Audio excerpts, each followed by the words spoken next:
So in case you didn't know, how to make friends is actually the most Googled topic on my laptop. Google will just tell you to reconnect with your old friends. WikiHow is just a copy-paste reskin of Google with questionable illustrations. Reddit comments will tell you to go on meetup websites that no one actually uses in real life, or to start a cornhole club. Social media also probably won't help you. YouTube is the main reason people don't go outside in the first place. TikTok is literally designed to entertain you when you're alone. LinkedIn is a dystopian simulation. Facebook only has people twice your age. Snapchat messages are from people you don't know.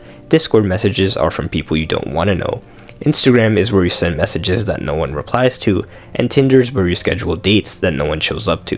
Which leaves only one real option for making friends, and that's talking to people in real life. Luckily, after years of failing miserably at this, I figured it out, and I came up with 16 different methods that you can pick from based on your personality and what comes naturally to you. Method 1. Filter out the boring people. It can often be frustrating to meet a group of people and take weeks or months to realize that your personality really isn't compatible with any of them. And the solution is to let out your natural, controversial, unfiltered self from the beginning, so that you can quickly filter out people who aren't compatible with you. You shouldn't force it, but if a slightly funny dialogue option pops into your head, or if you have a weird opinion, sometimes you should just say it instead of hiding it. And if some people react positively, congratulations. You've just identified your new potential friends. Method 2. The unique interest. If you've ever been the filler friend who people don't seem to find that interesting or exciting, it's literally just because they don't know enough about you. So to fix this, talk to people about your unique interests. You might not think people care,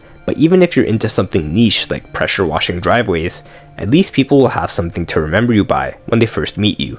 Just make sure that you explain your interest to people in a way they can understand, without using big words and without getting into the complex stuff. If you can sense that the other person is bored, it means it's probably time to ask them about one of their interests. Method 3. Be outside of your head. Have you ever been in a group setting where everyone's talking and you don't know when to interject or even what to say? Man, I've been quiet for a while. What are people thinking about me right now? What do I even say? Do I have aura right now? Quick, what tips can I use from that one video with Jordan Peterson in the thumbnail? This is overthinking, also known as getting in your head. Overthinking is what happens when you get a thought, then you think about it, then filter it, then imagine yourself saying it, then modify it, then approve it, and then send it out your mouth, just to mumble it because the conversation's already moved on. But being outside of your head just means taking in the conversation, getting thoughts, but not thinking them over too much. Just say them, and even if you say something cringe, see it not as a failure, but as practice. Method 4.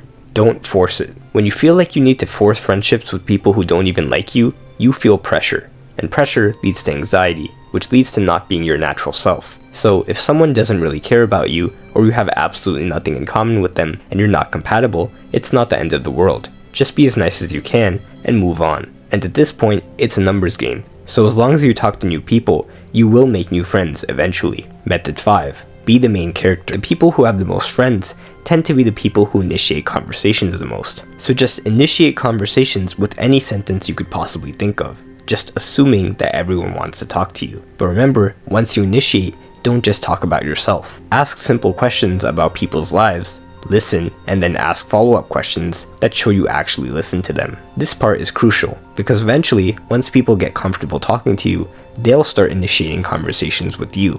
Method 6. Be a side character. The book How to Win Friends and Influence People is one of the only books on social skills that actually works. I feel like books on social skills always try and teach you how to scientifically hack people's brains into producing oxytocin molecules by maintaining a 3-to-1 eye contact to look away ratio and by strategically touching this part of the shoulder. But in this book, the main piece of advice is that people tend to be mostly interested in themselves. If you want someone to like you, make them feel important. Compliment them, say their name when you initiate a conversation, act happy when they walk in the room, remember things about them, and ask questions about them as if their life is really important to you. Method 7. Be the transparent friend. One big roadblock for getting to know someone well is when no one is sharing or saying anything out of their comfort zone. If you're just having safe, polite conversations with someone where you both hide your deeper thoughts and emotions, you probably won't build that much trust with them. So try to make your conversations more transparent. And this doesn't mean go up to people and ask them their deepest, darkest regret from their childhood. Instead, a great place to start is, hey, do you want to hang out sometime? Because that's being transparent. That reveals that at least you kind of think the other person is cool. And saying that kind of thing will slowly bring down the brick wall between you and someone you don't know that well. Now on to method 8, the injury update. People love when you can empathize with their pain and actually seem to care. But usually when you ask, "How are you?" everyone just says by default, "Good." Or if they're feeling daring, "Fine." So instead, for this technique, directly ask people if there's anything that's been bothering them recently. Maybe they have a physical injury that they need to complain to someone about. Maybe someone made them mad and they need to vent. Or maybe they've been having a bad day and they just need someone to talk to. You don't need to be a therapist, but you just need to care. The group chat. If you meet new people really often, but can't convert them into your friends, this is for you. Obviously, what you need to do is hang out with them regularly. But for that, you need some kind of way to contact them. So if you ever get a chance to do some activity with at least 3 or 4 people, and you feel like everyone had a good time, immediately create a group chat. Make sure that you are the first one to suggest the idea. And if you need a reason, just say it so that you can get together and do the same thing tomorrow or next week. That way, you get everyone's number, and even if the group chat goes quiet, you still have a bunch of people you could potentially ask to hang out with whenever you want. Method 10. Do them a favor. It's often said that friendship is about 2 people who provide value to each other. So, when you meet new people, you could use the conversation to figure out how you could be valuable to them.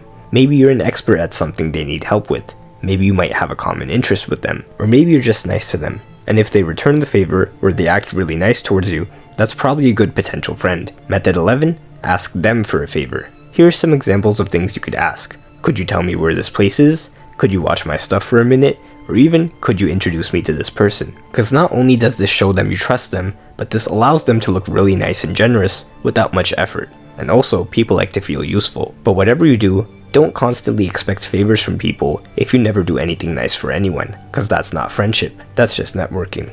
Method 12. Pickup line. This is the method I personally use if I'm in a group of strangers and I need to start a conversation fast to avoid being alone. I just think of a question that everyone could probably answer, and then just go up to different people and ask that question. It's actually pretty easy, because you already know what to say every time you go up to someone, and everyone will have a different answer that you can naturally lead into a conversation. Then, of course, that opens up space for you to ask better questions about where they're from, who they know, and what they like to do. All because you had the courage to just ask that first random question.